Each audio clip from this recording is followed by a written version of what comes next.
যেটা প্রত্যাশা করেছিলাম যে আমাদের যদি যোগান বেড়ে যায়, চাহিদা কমে যায়, তখন কিন্তু রেট অটোমেটিক নেমে যাবে। এখন কিন্তু নেমেছে।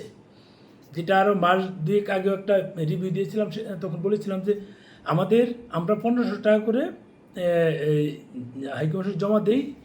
আর আমরা যখন আবেদন করব, যদি অ্যাজ ইউজুয়াল খুলে দেয়, রেগুলার খুলে দেয়, তাহলে সেটা আমরা ৫০০-৭০০ করে একজনের কাছ থেকে অতিরিক্ত নিতেই পারি। আবেদন করে দিলাম, পেমেন্ট করে দিলাম। কিন্তু এখন সিস্টেমটা এটা না। আমরা অনেক ট্রাই করলাম, আমরা নিজেরা সেটা পারছি না। আমরা থার্ড পার্টি কাউকে দিয়ে স্লট নিচ্ছি, যেটাকে সফটওয়্যার দিয়ে যারা নিয়ে নেয়, এই থার্ড পার্টিদের কাছ থেকে নিয়ে আমরা আপনাদেরকে দিচ্ছি। মাঝখানে কিন্তু একটা লোক কিছু টাকা নিচ্ছে, আমরা কিছু নিচ্ছি। আমরা তো ১,০০০-১,২০০ টাকা নিবই, যেহেতু এখানে পরিশ্রম করতে হয়, সময় ব্যয় করতে হয়, অনেক কিছুই করতে হয়। এখন যেহেতু আমরা এই কিছু মানে কি বলে মাঝখানে একটা গ্রুপ থাকে, এটা যতক্ষণ পর্যন্ত শেষ না হবে ততক্ষণ পর্যন্ত আপনাদের রেট এটাই থাকবে। মানে যেটা আছে এটাই থাকবে। হয়তোবা ৫-এর নিচে নামবে এই মেডিকেল ভিসার স্লট। আর ট্যুরিস্ট তো সেটা মানে সোনার হরিণ হয়ে যাবে আমার ধারণা। সেটা হয়তোবা ৩০,০০০ টাকা ক্রস করে যেতে পারে আমার মনে হচ্ছে। যদি ৩০,০০০ ক্রস করে যায়, এটা ৬-৭ মাস আগে একবার ভিডিও দিয়েছিলাম ট্যুরিস্ট ছাড়লে। এখন যেহেতু মানে ট্যুরিস্টের প্রত্যাশায় মেডিকেলের উপর চাপ কমেছে, এখন চাপ কমাতে কিন্তু এই চাহিদা কমেছে। চাহিদা কমাতে যোগানটা ওই পরিমাণই আছে, বিধায় এখন স্লটের দামটা কমেছে। দামটা কমার কারণেই এখন কিন্তু অনেকে যাদের কাছ থেকে আমরা তারা কমিয়ে দিচ্ছে, আমরা কমাচ্ছি।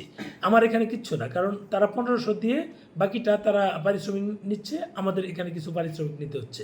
আমি যেমন লোকজনের কাছ থেকে ৪, ৪.৫ এইভাবে দিচ্ছে, কাউকে ৫ও দিচ্ছিলাম, সম্প্রতি ৫ও দিচ্ছিলাম। এখন সেটা নামিয়েছে, এখন ৪, ৪.৫ মধ্যে এসে সীমাবদ্ধ হয়েছে।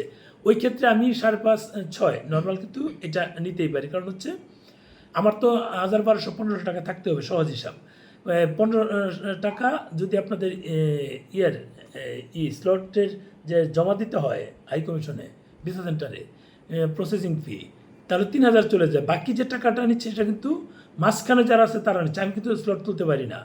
যারা দেখবেন আমাকে বিভিন্ন কমেন্টস করছে, আর আমি কিছু বলছি না। আর যারা কমেন্টস করছে তারা কিন্তু এটা জেনেই কমেন্টস করছে। কেন করছে? কারণ আমি তো গুমর ভেঙে দিচ্ছি, সব ফাঁস করে দিচ্ছি। তারা বেশি লাভে ব্যবসা করতে পারছে না, বিদায় মানে বিপরীতটা বলছে। কী বলছে জানেন? যে আমি তো এত করে দিচ্ছি, তার মানে রেগে ক্ষেপে এটা বলছে আমি তো এত করে দিচ্ছি। কারণ তারা তো বেশি নিচ্ছিল, ৮,০০০, ১০,০০০ করে নিচ্ছিল। আমি সেটা তাদের অর্ধেক নামিয়ে ফেলেছি, এখন তারা ব্যবসা করতে পারছে না। এখন তারা যেটা রেট উঠে সেটাই তারা বলছে। কেন বলছে? যে আমি যেহেতু ভেঙে দিচ্ছি, তাদের মানে গুমর ভেঙে দিচ্ছি, কুমোর ভেঙে ফেলছি, এই কারণে তাদের হচ্ছে কাজটা এটা। যাই হোক, এখন স্লট নেমেছে, কমেছে, আপনারা আসুন। আমি চাচ্ছি যে ৫,০০০-এর নিচে নেমে যাক, তাহলে অ্যাভেলেবেল হয়ে যায়, অ্যাজ ইউজুয়াল হয়। একটা ফাইল দ্রুত মানুষে নিতে পারে। এটা হলে কিন্তু আশা করি যে সবার জন্য ভালো হবে। যদি মানে ৫,০০০-এর নিচে নেমে যায়, আমিও চাচ্ছি সেটাই নামুক। আমরা কিছু নিলাম, তারা কিছু নিল, তারা কিছু, এভাবে হয়ে যায়। এভাবে হলে কিন্তু মানে আমি চাচ্ছি সোজা আমরা যেটা আবেদন করে আমরা নিজেরা আগে যেভাবে স্লট নিতাম, নিয়ে আমাদের আবেদন করে দিতাম। যেটা আবেদনের জন্য আমরা ৫০০-৭০০ টাকা ৮০০ টাকা পেয়ে যেতাম, এনাফ ছিল যেটা আগে করতাম। এখন আশা করছি এমনটা হবে, দেখি কী হয়। যদি হয় আলহামদুলিল্লাহ, না হলে আমরা অপেক্ষায় আছি এটা যেন হয়।